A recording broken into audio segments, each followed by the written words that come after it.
ଅଶୋକାଷ୍ଟମୀ ଥିଲା। ସେ ଅଶୋକାଷ୍ଟମୀରେ ଆମର ବିଧାୟକମାନେ ବି ଆସିଥିଲେ, ପୂର୍ବତନ ମନ୍ତ୍ରୀ ବି ଆସିଥିଲେ। ପୂର୍ବତନ ମନ୍ତ୍ରୀ ଆମର କହିଲେ ଅଶୋକ ପଣ୍ଡା, ଅଶୋକ ଭାଇନା କ'ଣ କହିଲେ ମୁଁ ଦୁଇଟା ପ୍ରଭୁଙ୍କୁ ମାଗିଛି। ଭଲ କଥା, ଆମେ ବି ସ୍ୱାଗତ କରୁଛୁ ଏ ଜିନିଷକୁ। କିନ୍ତୁ ଅଶୋକ ଭାଇନା ଯେଉଁ କହିଲେ ମୁଁ ସେଇଟା ବି ଏକମତ ହେଉଛି। ହଁ, ପ୍ରଭୁଙ୍କ ପାଖରେ ଆପଣ ଗୁହାରି କଲେ ମାନିଲେ, କିନ୍ତୁ ଯେତେବେଳେ ମହାପ୍ରଭୁ ଉପାସ ଥିଲେ ମକର ସଂକ୍ରାନ୍ତି ଦିନ, ସେଦିନ ଆପଣ କେଉଁଠି ଶୋଇଥିଲେ ମୋତେ ଟିକେ କହିପାରିବେ କି? ଓଡ଼ିଶାବାସୀଙ୍କୁ କୁହନ୍ତୁ। ସୁର ଭାଇ ହୁଅନ୍ତୁ, ଆପଣ ହୁଅନ୍ତୁ, ଅଶୋକ ଭାଇ ହୁଅନ୍ତୁ, କେଉଁଠି ଶୋଇଥିଲେ ସେଦିନ? ସେଦିନ ତ ଦିନ ପାଇଁ ଆସିକି ବାହାରିକି କହିଲେନି, କାରଣ ସେଠି ବିଜେଡ଼ିର ରାଜ ଚାଲିଥିଲା। ବିଜେଡ଼ି ଯାହା କହୁଥିଲା ମନ୍ଦିରର ସେୟା ହିଁ ଚାଲିଥିଲା। ସେଠି ବିଜେପି ବାଲାଙ୍କ ପୁରୀ ନଥିଲେ। ଯେତେବେଳେ ଆମେ ପାଟି କଲୁ ଗଣମାଧ୍ୟମରେ, ତା ପରଦିନ ଆଇନ ମନ୍ତ୍ରୀ ଆସିକି ବାଧ୍ୟ ହେଲେ ପାଟି ଖୋଲିବା ପାଇଁ। ଗଣମାଧ୍ୟମକୁ ଯେତେବେଳେ କଥା ପଳେଇଲାଣି, ତାଙ୍କର ଡ୍ୟୁଟି ସେ କଲେ, ସ୍ୱାଗତ ଯୋଗ୍ୟ କରିଛନ୍ତି, ବହୁତ ଭଲ କରିଛନ୍ତି। ମୋ କହିବା କଥା ହେଉଛି ଯେ ସେ ଯେଉଁ ପ୍ରକାର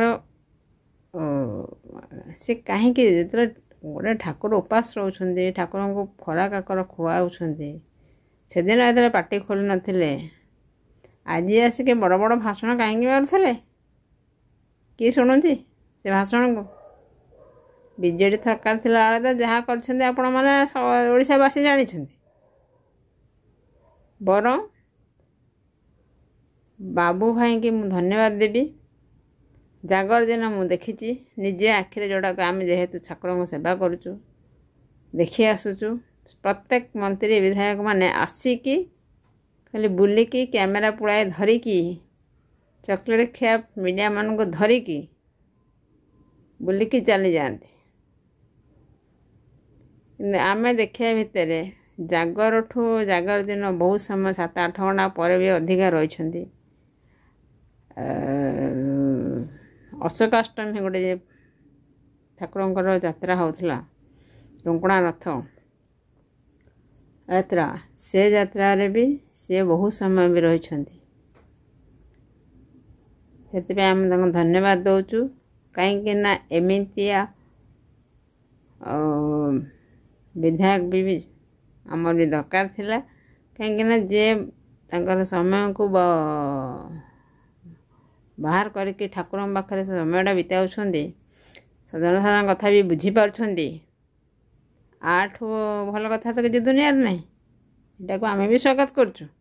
କାହିଁକି ନା ବିଜେଡ଼ି ସରକାର ଏସବୁ ଜିନିଷ ଚାଲିନଥିଲା। ବିଜେଡ଼ି ସରକାର ମାନେ ସବୁ ଆସନ୍ତି ଚାଲିଯାଆନ୍ତି, କେହି ବି ଶୁଣିବାର ନାହିଁ, କେହି କାହା ତ ଶୁଣନ୍ତିନି। ଏଥିରେ ମୁଁ ବି ଦିନେ ଅଶୋକ ପଣ୍ଡାଙ୍କ ଘରକୁ ଯାଇଥିଲି, ସେ ମୋତେ ବି ଯେଉଁ ପ୍ରକାର ବିହେଭ୍ କରିଥିଲେ ନ କହିବାଟା ଭଲ ହେବ।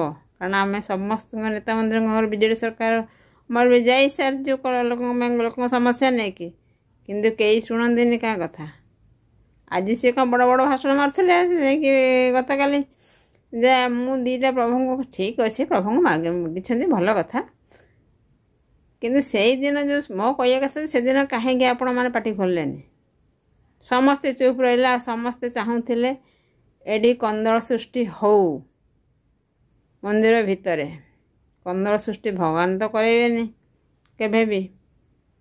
ଆପଣଙ୍କ ଭିତରେ କ'ଣ ମନ ଭିତରେ ଥାଏ ସେଇଟା ଅଲଗା କଥା। କିନ୍ତୁ ଯେଉଁଟା ଜନସାଧାରଣଙ୍କ ଯେଉଁଠି ଅନ୍ୟାୟ ହୁଏ ସେଠି ଆମେ ଜନତାଙ୍କ ଗୋଟେ ଯେହେତୁ ଅଛି, ଜନତାଙ୍କ ସରକାର, ଆମେ ଜନତାଙ୍କ ସରକାର ଭିତରେ ଆମେ ବି ଅଛୁ। କାହିଁକିନା ଜନତା ଜନାର୍ଦ୍ଦନ, ଜନତା ଯେଉଁ ପଟେ ଆମେ ବି ସେଇପଟେ ଥାଉ। ଯେତେବେଳେ ପ୍ରଭୁଙ୍କର ଆଜ୍ଞା ହେଲା କି କ'ଣ ହେଲା ମୁଁ କହିପାରୁନି, ଯେତେବେଳେ ଆମେ ଗଣମାଧ୍ୟମ କଥା ଆସିଲୁ, ସେ ଛୋଟିଆ ଚ୍ୟାନେଲ୍ ବି ହଉ, କିନ୍ତୁ ସେ କଥାକୁ ଗଣମାଧ୍ୟମ କଥା ଗଲା। କିନ୍ତୁ ଗଲା ପରେ ବିଜେପି ବାଲା ଆସିଲା ପରେ ସେଇଠୁ ସମାଧାନ ହେଲା, ଠାକୁରଙ୍କ ପୂଜା ବି ପାଇଲେ। ଆଜି ବି ଆମେ ଦେଖିଲୁ ସେଇ ବାବୁ ସିଂ ବାବୁ ଭାଇ ବହୁତ ସମୟ ରହିଛନ୍ତି ଏକି ଏଇ ବହୁତ ସମୟ କୌଣସି ମନ୍ତ୍ରୀମାନେ MLA ମାନେ ରହନ୍ତିନି ବିଜେଡ଼ିର 24 ବର୍ଷ ଶାସନ ଭିତରେ ଆମେ ଦେଖିଛୁ ଆସିକି ପଳାନ୍ତି କିନ୍ତୁ ଇଏ ପର୍ଟିକୁଲାର ରହୁଛନ୍ତି ସେଇଟା ଲୋକଙ୍କ ପାଇଁ ଗର୍ବର କଥା ଯେ ଗୋଟେ ବିଧାୟକ ହିସାବରେ ସେ ତାଙ୍କ କର୍ତ୍ତବ୍ୟ କରି ଚାଲିଛନ୍ତି ରହୁଛନ୍ତି ଲୋକଙ୍କ ସେବା କରୁଛନ୍ତି କାମ କରୁଛନ୍ତି ସେ ନିଜେ ବି କରୁଛନ୍ତି ସବୁଠୁ ଭଲ ସ୍ୱାଗତ ଯୋଗ୍ୟ ଆମେ ବି ସ୍ୱାଗତ କରୁଛୁ ଆଉ ବାବୁ ଭାଇଙ୍କୁ ମୁଁ ବହୁତ ବହୁତ ଧନ୍ୟବାଦ ଦେଉଛି କାହିଁକି ନା କୌଣସି ବିଧାୟକତା ନ ରହନ୍ତି ଏ ବିଧାୟକତା ରହୁଛନ୍ତି ଆଡ଼ ଖୁସିର କଥା ଦୁନିଆରେ କିଛି ନାହିଁ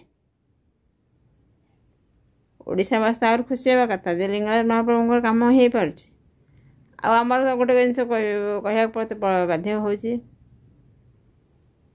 ଆମର କଲେକ୍ଟର ଖୋର୍ଦ୍ଧା କଲେକ୍ଟର ଯିଏ ଅଛନ୍ତି ତାଙ୍କ କଥା ନ କହିବାଟା ଭଲ କାରଣ ସିଏ ଯଦି ଠିକ୍ ଥାନ୍ତେ ତାହେଲେ ମନ୍ଦିରର ବିଶୃଙ୍ଖଳା କେବେ ବି ଠିକ୍ ହେବନି ଶୃଙ୍ଖଳାରେ ଚାଲିବ କିନ୍ତୁ କଲେକ୍ଟର ଠିକ୍ ନାହାନ୍ତି ବୋଲି ବିଶୃଙ୍ଖଳା ହେଉଛି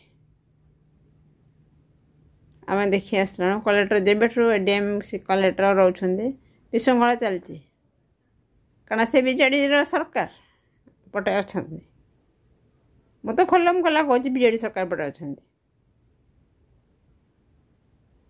ସରକାର ଯେତେବେଳେ ଆପଣମାନଙ୍କୁ ଦରମା ଦେଉଛନ୍ତି ଆପଣ କାହା ପଟେ ନ ରହିକି ଠିକ୍ କାମ କରନ୍ତୁ ତ ମନ୍ଦିର ଠିକ୍ସେ ଚାଲିପାରିବ ଠାକୁରଙ୍କ ସେବା ବି ଆରାମସେ ହେଇପାରିବ ସେବାୟତମାନେ ବି ଆରାମସେ ରହିପାରିବେ ଆମେ ବି ଚାହୁଁନୁ କାହାର ଦାନା ପାଣି ମାରିବା ପାଇଁକି କିନ୍ତୁ ଯେଉଁଟା ସତ ସେଇଟା ସତ କଥା ଆମେ ବାହାର କରିବାକୁ ବାଧ୍ୟ ହେଲୁ ଆମେ ଏଇ ଜିନିଷଟା ଦେଖି ଆସୁଛୁ ଯେଉଁଟା ଆଖିରେ ଦେଖୁଛୁ ସେଇଟା କହୁଛୁ କାରଣ ବାବୁ ଭାଇ ପ୍ରତିବର୍ଷ ସେ ଜାଗରକୁ ରହିଥିଲେ ଦେଖିଥିଲୁ ଏଇ ରୁଙ୍କୁଣା ରଥକୁ ରହିଲେ ସେଇଟା ବି ଦେଖିଲୁ ବହୁତ ସମୟ ଧରି ସେ ରହୁଛନ୍ତି କୌଣସି ବିଧାୟକ ମାନେ ଏମିତି ରହନ୍ତିନି ଆମ ଦେଖିବା ଭିତରେ ଆମେ ପ୍ରତିଦିନ ପୂଜା କରୁଛୁ ଆମେ ଯାଉଛୁ ଠାକୁରଙ୍କ ସେବା କରୁଛୁ ଯେହେତୁ ଆମେ ଦେଖି ଆସୁଛୁ ତେଣୁ ଆପଣମାନେ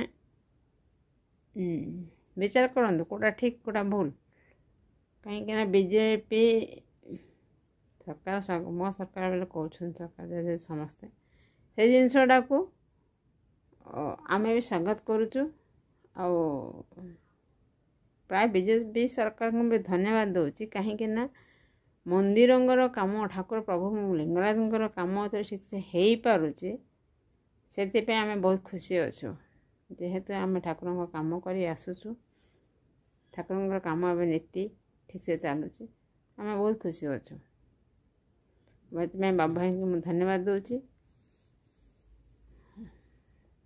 ଜୟ ଜଗନ୍ନାଥ ଫ୍ଲିପକାର୍ଟରେ ଏବେ ଅନେକ ଡିଜାଇନର ଶାଢ଼ୀ ମିଳୁଛି ବିଭିନ୍ନ ନାମୀ ଦାମୀ କମ୍ପାନୀର ଶାଢ଼ୀ ଏବେ ଫ୍ଲିପକାର୍ଟରେ ଆଭେଲେବୁଲ୍ 200 ଟଙ୍କାରୁ ଆରମ୍ଭ କରି 2000 ଟଙ୍କା ଭିତରେ ଆପଣ ଭଲ ଶାଢ଼ୀ କିଣିପାରିବେ ଡେରି ନକରି ଅର୍ଡ଼ର କରି ନିଅନ୍ତୁ ଆପଣଙ୍କ ମନପସନ୍ଦର ଶାଢ଼ୀ କେବଳ ଫ୍ଲିପକାର୍ଟରେ ଏବେ ଉପଲବ୍ଧ ତୁରନ୍ତ ଅର୍ଡ଼ର କରନ୍ତୁ ଏହାର ଲାଭ ଉଠାନ୍ତୁ